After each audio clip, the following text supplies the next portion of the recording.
Сәлеметсіздер ме оқушылар? Бүгін Қазақстан тарих пәнінен өтетін сабақтың тақырыбы ежелгі көшпелілердің материалдық мәдениеті. Оқушылар, естеріңізде болса, өткенде мен сіздерге айтқам, осы тақырып 2 сағатқа берілгенін. Дәптеріңізді ашып, бүгінгі сабақтың тақырыбын жазып алыңыздар.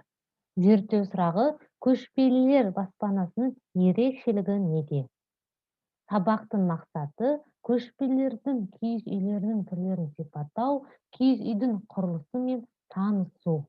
Ең алдымен оқушылар білімі сайтын пайдаланып, ежелгі көшпелілердің материалдық мәдениетіне байланысты бейнематериал көретін боласыздар.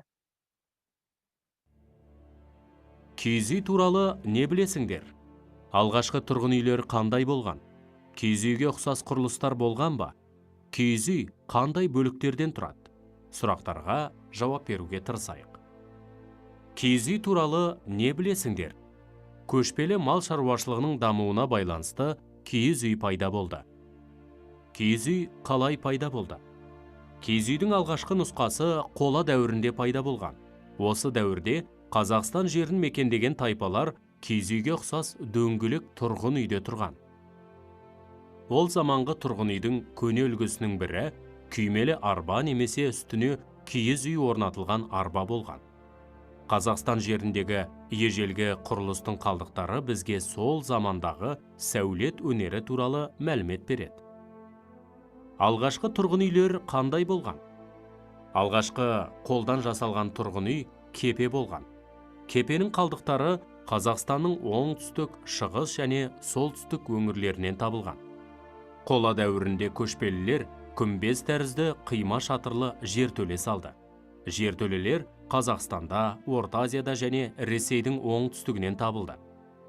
Кейіннен оңтүстікте тұрған үйлер шикі кірпіштен қаланса, солтүстік пен шығыста бөренелерден салына бастады. Орталық және солтүстік Қазақстаннан кейінгі қола дәуірінің жер үстіндегі үйлері табылған. Төбесі шатырмен дөңгелете жабылған мұндай ағаш құрылыстар киіз үйге ұқсайды. Ерте темір дәуірінде тұрақты тұрғын үйлер негізінен қыстауда салынды.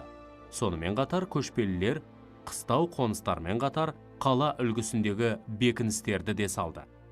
Киіз үй жылдам жығып, шапшаң тұрғызуға, түйеге артып жүруге, көшіп қонуға ыңғайлы.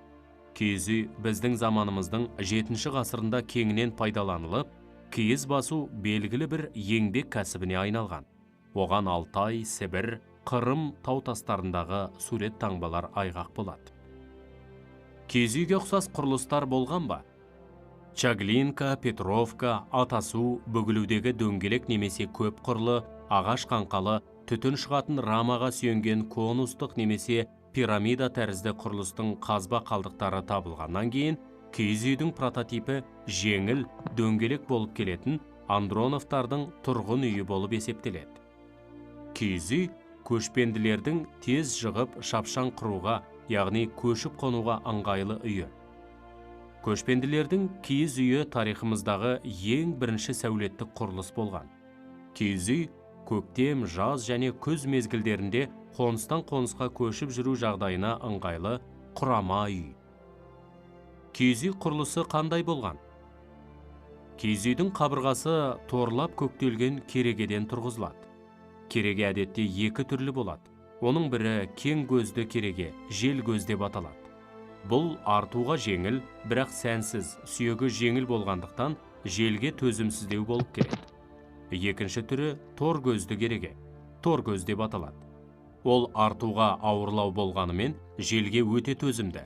Кереге жиналмалы бөлек-бөлек қанаттардан жасалады. Киіз үй неше бөліктен тұрады? Киіз үй 3 бөліктен тұрады. Бірінші, үйдің сүйектері, ағаштан тұратын бөліктері. Екінші, киіздері, шейде осыған кіреді. Үшінші, бау шулары, баулар мен басқұр арқандары. Киіз үйдің ағаш құрамы 3 бөліктен тұрады. Кереге, уық және шаңырақ. Төменгі бөлігі немесе керегенің түйіскен жерлері қайыспен байланады. Көшу кезінде үйді жыққанда жеңіл жиналып, құрғанда керілетін торгөз ағаштары болады. Киіз үйдің көлемі 2-ден 8 керегеге дейін барады. Оларды біріктіре байлағанда канат деп аталат. Киіз үйді тігу қиын ба? Киіз үйді тігу қиын емес. Керегені байлап, шаңырақты уықпен көтереді. Сыртынан киіз жабады. Екі арқанмен бастырып, керегенің шетіне есікті байлайды. Ақселеу Сейдімбеков атамыз киіз үй туралы былай деген екен: көшпелілердің сұлулық туралы талғам түсінігі, дүниені сұлулық заңдылықтармен игеру мүмкіндігі негізінен осы киіз үй арқылы көрініс тапты. Окуучулар, биз бейне материалды көрүп аяктадык. Ал энди тапсырма орундайык. Биринчи тапсырма: сүрөткө карап отуруп, киіз үй сүйектеринин атауларын аныктап, оларды берилген сандар менен сайкестендириңиздер.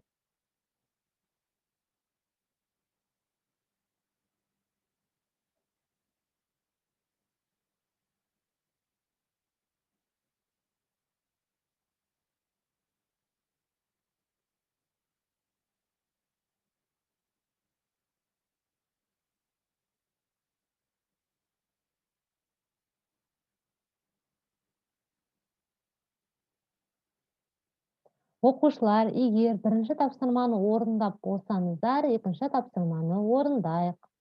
Экинчи тапсырма: киіз үйдү тигүү иретинен сандар менен белгилеңиздер. Яғни өздеріңіз сандармен жазасыздар, қай киіз үйдүн бөлүгү кай немен туруу керек экенин, кезеңмен туруу керек экенин.